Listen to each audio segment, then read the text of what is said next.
What's up, X-Wing Maniacs? Rob Bear here today with a look at the new release for Star Wars X-Wing miniatures. Of course, this is the epic scale Imperial Assault Carrier. It's called, I think, the Gozanti, not exactly sure, but something like that. It's a really cool looking kit, and it comes with some really neat pilot upgrade cards and new pilots for the venerable TIE fighter. You know, not the TIE FO. This is the normal Galactic Empire Saga kind of TIE fighter. So it's kind of interesting to see while we're not, you know, we're kind of switching back and forth between the Episode 7 ships and these ships. Those are a little bit tougher, a little bit more agile, I guess. These aren't quite, but they really do a lot of work in swarms, and that's where these new pilot cards actually come into their own, because you're going to start seeing these taken with like Howl Runner and things like that, because they beef up a whole bunch of, you know, a massive squad of TIE fighters basically. So it's going to be really interesting to see all of that and kind of how the meta comes about. So this is a really interesting kit, dropped just before Christmas. So it's actually Christmas Day right now. I am unboxing it. Hey, Merry Christmas to everybody. So I'm taking a look at it, and we'll get it up here shortly on you know, on the YouTube channel, obviously not on Christmas. But I'm going to the game store tomorrow to play with it and try out some new tie lists maybe. Just kind of check it out. So it's really cool that the little guys actually dock onto it. It has 4 docking ports to attach ties to it, and I'm sure it would work with TIE FOs as well. I don't have mine here handy to grab, but I'm pretty sure they're the same design, so I don't think it's going to be a thing.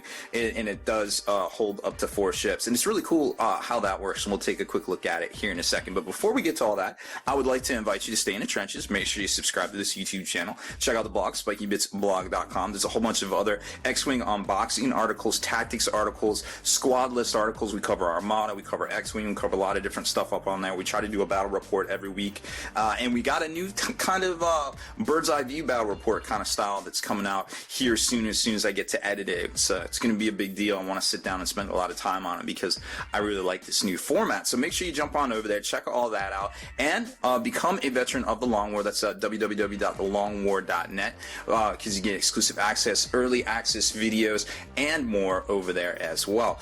Also, we're trying to go ad-free in 2016, at least in January. We'll kind of see how it goes. So if you love these videos and you would like to help support what we do here and all these new formats and things like I was talking about earlier, please, you know, click on the link right up here in the top left of the screen for our Patreon page. Check it out. There's great ways to support what we do here, so we don't have to put the ads in the YouTube channel starting in January 2016, and help basically give us time to get this equipment we want to do, you know, spend the extra hours editing all these videos and things like that, because I got a lot of really good ideas. You know, I want to do an Armada battle report, I want to do an X-Wing battle report every week. Stuff takes time, I need help, you know, so there's a lot of stuff going on, and your support definitely helps out. So please jump on over there. I think there's some bonuses for signing up depending on when this video drops, so please check it out, and you know, if you can and you are in a position to help support what we do here at Spiky Bits, please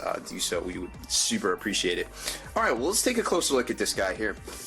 It's a really interesting kit. Now, there is a little bit of a variant paint scheme on these ties right here. They're a little darker, more black, not quite as the blue, not quite of the blue that we're kind of used to, you know, with all the stuff. And you get all the parts, you know, you get some the docking clamps, the big epic scale flight stands, which do lock in with normal ships too. Then you got those right there. All your cardboard, of course, for all of the energy things and you know, recovering, and there's actually a new ability in here that you can do with that radar dish. I believe it's called blocking or jamming. I think it's jamming. Seems pretty neat, little ability that because nobody likes their stuff stressed out, and definitely not in X-Wing, and definitely not in epic play style as well. So let's take a closer look at this bad boy right here, and we'll kind of show you how all this works going forward. So here's the Gozanti, and this thing's actually pretty big. Now, the retail price on this ship is $70, which doesn't seem as bad. I mean, you're like, $70, that kind of sucks, right? Well, it's not quite like the, you know, the 50 or so, or excuse me, the 90 or so that the tan tip was, but it is sort of expensive, and I can see where you're coming from there. But here's the thing. right? It's you get 2 of these TIE fighters, so that right there is worth about $30 each, right? So you figure, generally speaking, that goes for about $30. So you're really only paying, you know, $40-ish more dollars for the Gozanti itself. Now this ship is an epic scale ship, of course. Now it's got the scanner here. Now mine actually doesn't move, and I kind of miffed that it's like pointed that way. I'm like, why did they assemble it that way? Like it's just stuck right there. But you do have the little twin laser turrets on the back, which do move, which is kind of cool to see. Now these, like I said, are the variant paint jobs. They're a little bit darker than the kind of bluish ones we're used to. Now, the docking clamps are really interesting, how they work, because what happens is you get 4 of these, so you can attach 4 ties, or actually 4 of any ship, to be quite honest, because these lock in here like this, pretty simple, just a normal like kind of twist method right there. And then you'll notice right there on the inside is the little nub, the little slot, hemisphere kind of slot thing, and then all you got to do is just take the stem on the tie right here and line it up, and it locks right in like that. Now obviously I did that one wrong, so we'll do it the right way so it points forwards, because I'm sure the pilot would want to see where he's gonna go. So there's that. And the rules for this are really interesting too, because it kind of works kind of like Bosk's ship works, you know, with the little Natasha pup that kind of pops out when it's destroyed. You get to set the maneuver and the speed in the maneuver when it goes to basically deploy out. So there's the 2, and it does come with 2 more docking clamps as well, which are, you know, pretty cool. Now granted, I'm not exactly sure. This seems like pretty decent in epic play. Now I'm not an super epic competitive player. It seems more like kind of like a support ship. But if this does fly off the board, they are destroyed, which is kind of a bummer, you know, because you don't want to lose your ships. But for the most part, if it's blown up, then they get to immediately disembark, basically. So as far as cards go, you've got the normal kind of damage deck right here, which is going to be your forward and aft sections, which, you know, you got the 2 different types, of course. So you got all that, and then you get a bunch of upgrade cards, which we'll go over here in a second. And then, of course, you get all of these pilots, most of which, and the Gozanti itself as well, which, you know, it doesn't seem too bad. I mean, stat-wise, 9 hull points, 5 shields. It's basically a big, large ship, you know? It's kind of like that weird in-between where it isn't quite as epic scale as I think some people would like it. And then you've got 4 new pilot cards for TIE fighters, and they give you a bunch of the older ones too, which we've already seen. This comes into normal, the starter as well. So there's that. Let's take a closer look. We don't need to see the damage cards. Okay, so getting back into here, these are the upgrade cards, and like I said, there's going to be a bunch here that you've already seen, like expert handling, we've seen that. Exposed, we've seen that. Marksmanship, obviously seen that. Ion torpedoes, a little bit more recent. We've seen that. Cluster missiles, kind of seen that. I mean, not something. I think that's been around since probably the first expansion, I believe. And homing missiles, obviously seen that. And then we start getting into the stuff that's new.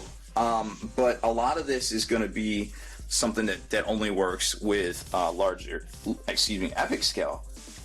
So you've got Agent Callus, which is Imperial only, and he can be played with normal games of X-Wing. So at the start of the first round, choose one enemy small or large ship. When attacking or declaring or defending against the ship, you may change one of your focus results to either a hit or an evade, which is kind of cool because it's an automatic thing. You don't have to have a focus token on your ship like Poe Dameron.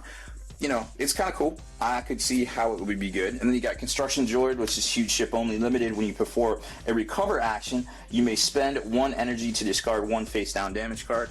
Pretty cool. Rear Admiral Chippy as crew. Now, he only goes on huge ships, and it's the same artwork as the Armada card. But execute, basically as an action, you get to execute a white forward maneuver. And you can obviously tell why that is huge ship only, because when you're doing maneuvers like that, you're basically going to crash into other ships and probably destroy them if they're smaller than you. Ordnance Experts, another port over from Armada.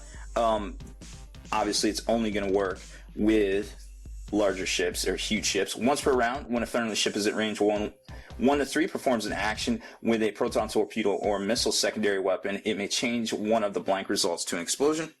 Pretty cool about what it does in Armada as well. Here's the dual laser turret that we were talking about that is on this ship. It's 1 energy, it does 3 damage, so you can activate it multiple times there. Gozanti class only. Attack energy. Spend 1 energy from the card to perform this attack against 1 ship from a ship outside your firing arc. So that's pretty cool. So basically it has 360. Then you got the broadcast array, which allows you your action bar games to jam icon action, which we'll go over that here in a second. Cluster bombs, another port over from Armada as well. Only going to work on the larger ships. When defending, you may discard. If you do, any other ship at range 1 of the defending section rolls 1 attack die, suffering all damage and critical. So it's a little bit worse than in Armada. Docking clamps. This only works for the Gozanti class, and it is limited. You may dock up to 4 TIE fighters, TIE interceptors, TIE bombers, or TIE advanced to the ship. All of these ships must have the same ship type. So remember, you can't do the FO on here, but you can do the other galactic guys as well. Automated protocols, once per round. After you perform an action that is not a recover or reinforce, you may spend 1 energy to perform a free recover or reinforce action. Very good. Optimized generators, another port over from Armada. Huge ship only modification, once per round. When you assign 1 energy to equip an upgrade card, gain 2 energy. Pretty cool. Now here's the ordnance tubes that we saw. I can't remember if these came on the Raider or not. I don't think they did, but I remember these would be good for the Raider, of course. So you got huge ship only modification. Let's see. You may treat all of your energy upgrade, that's not energy, upgrade icons as torpedo or missile upgrade. Oh, okay, there you go. So basically you get to load up on your missiles and such. When you're instructed to discard a upgrade, oh wow, a torpedo or a missile, you do not. So basically you can turn your ships into gunboats. And then we got some titles for the Gozanti class. We got Requiem, which is when you deploy a ship, treat its pilot skill value as 8 until the end of the round. That's cool. Vector, after you execute a maneuver, you may deploy up to 4 docked ships instead of 2. And Suppressor, which is once per round. After you acquire a target lock on an enemy ship, you may remove 1 focus, evade, or blue target lock token from that ship. So that one's pretty cool. Helps you protect your cargoes a little bit better. Keeps you letting you have that strategic reserve a tad bit longer, so to speak. So those are the big upgrade cards that come with it. Now, jumping over here to the pilot cards, which we were kind of talking about, I think it's pretty neat because these definitely combo well with the current, TIE heavy, I guess you could call it TIE Swarm meta, because a lot of people are like, yo, TIE Swarms are dead, but I don't think so, especially not with these cards here. So let's take a closer look at these and adjust the camera a little bit. These are the big 4 that come in here that are new, and then you've got the Black Squadron pilot, you got the Obsidian Squad pilot, and then you got Academy pilot as well. We've seen that; those are nothing new there. So you got Scourge, which is limited, TIE fighter. When attacking or defending, when attacking a defender that has 1 or more damage cards, roll an extra attack die. So that can get pretty dirty because you figure Howl Runner's giving you rerolls, doing all sorts of stuff. So you're starting to put out, if you're at range 1, you're putting out 4 dice. With that ability if it is damaged, and then you're probably getting a reroll with Howl Runner, so this guy can do a lot of damage. Then you got Youngster, which is also another individual title. Friendly TIE fighters at range 1 to 3 may perform the action on your equipped elite pilot skill upgrade card. Wow, right? That you just got bananas, because there's a lot of different elite pilot skills that you can put on this. Then now, what if you're pushing the limit? Now you have a whole swarm of TIEs at 1 to 3 that can push the limit just because of this guy. Now who do you shoot first? Do you shoot Howl Runner first, or do you shoot Youngster first? I don't even know. It's just blowing my mind right now. I can't even think about it. Like, TIE Swarms just got a huge upgrade. Then you got Wampa. When attacking, you may cancel all dice results. If you cancel a critical result, deal 1 face down damage card to the defender. Okay, that's fair. But to be quite honest, you know, getting through it's cool because it's gonna automatically do damage. So it's gonna screw over Poe, because if you're, you know, if people are recovering shields, you're able to get in there and sneak that damage through with all these people that are doing, you know, regeneration shields and things like that. So it's kind of not like universally good, but it's good sideboard tech depending on what the meta is. It might be good to have in your Tie Swarm, just because if you know, hey, I know everybody out there and their mom's gonna have Poe Dameron in their list, maybe I should bring the Wampa, okay? And that's kind of funny. Chaser. When another friendly ship at range 1 spends a focus token, assign a focus token to your ship. Now remember, there could be a lot of shenanigans going on depending on what you select for youngster, or even, I mean, most of the time ties are going to evade, but there's going to be a time where there's somehow some mechanic to get focus, and then it just pops over on him. Now, obviously, these are a little bit weaker than these cards right here. I think youngster is definitely the more better of all these cards. So I think we're going to start seeing more of those here in the near future. Now, going over the Gozanti itself. As far as like the rules and things go, it's got a few different mechanics, and we were kind of touching on it there with the turbo lasers. And what is it? So you got your standard recover action, your reinforce action, where basically you get to put the reinforce token on there. You always get to use it for a free evade. Basically, it's kind of different because technically large ships can't evade. They can't perform the evade action, but it's different because it's just, you know, obviously if you're familiar with epic scale, you kind of understand how that mechanic works. Check the rule book, you know, do your research and basically how all that works. You're not performing the evade action, you're basically getting it from the reinforced token. It can do target lock, it can do coordinate, the coordinate icon. It can choose another ship at range 1 to 2, which can perform a free action. So it's more of a support ship in that regard than the jam action, which we were talking about. The broadcaster array upgrade card gives it the jam action icon on its bar. And what that does is choose one enemy ship at range 1 to 2 and assign it a stress token until it has a total of 2 stress tokens. That's pretty dirty, because people like Poe Dameron definitely don't want to be stressed. You know, some of the guys that are going to be doing elite pilot skills, you know, pushing the limit, things like that, don't want to be stressed. Y-Wings don't want to be stressed. You know, the TLT builds don't want to be stressed. So this is a really interesting support ship in and of itself. You get this guy and you get a bunch of Tie Swarms, and it's like, what do you shoot first? I don't really know. You know what I mean? And then it's got just like the normal stuff. The huge ship turret secondary weapon, the dual laser turret upgrade that is specific to it. It measures. So it says when a Gozanti class cruiser attacks with this weapon and may target an enemy ship inside or outside its firing arc, it measures range from the closest point. Treat both sections together as a single ship base for the purpose of measuring range. So if you know you got your little base here, that's normally how it happens, and then this is your aft, this is your fore. So say it's something that was up here and you're technically not shooting from back here, you're doing it from right here. So it incorporates a little bit of Star Wars Armada mechanics into this thing.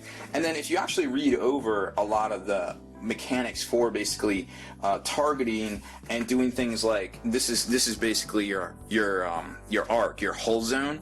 That's if you're an Armada player, you understand kind of how that works. So once you reread some of these epic play rules, you kind of start to realize that that is the basis that they used for actual Star Wars Armada, the game itself. So if you really like playing epic play in large points like 700, 1,000 point games of X-Wing, you might actually owe it to yourself to check out Armada, because it plays very similar to those larger games of X-Wing in and of itself. So that's pretty much it as far as like the cool stuff in here. It's got all the standard large epic scale ship stuff, and then a bunch of campaign book. There's like 6 in the back here. They're doing some stuff like introducing cinematic play, which is a lot of these missions that come in the back of the books and things like that. But overall, I think it's definitely worth it. If you play in Imperials, this is definitely a must-have, just because of the fact that the ties are so baller in this. Maybe you want to pick it up. Maybe somebody's splitting them up, and you can scoop up the. You can scoop up the cards that you need. Maybe you just want to pick it up because it's just the newest big ship, and it's always cool to have. But one way or another, I think it's a must-have for Imperials. Not so much for the Rebel players. There isn't a whole lot of stuff in here that would really help them out a lot. I suppose maybe like the ordnance tubes would be kind of helpful. I guess you could put those on a transport ship. I don't know.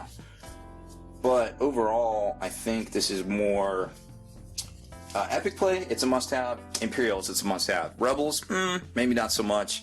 But, you know, that is what it is there. So that's pretty much it for this one, guys. We went a little long, you know, because it is a bigger ship, and I really wanted to showcase it out a lot and all the cool stuff it does. But that's pretty much it. Thanks for watching my unboxing or review of the new Star Wars X-Wing Gozanti Imperial Assault Carrier.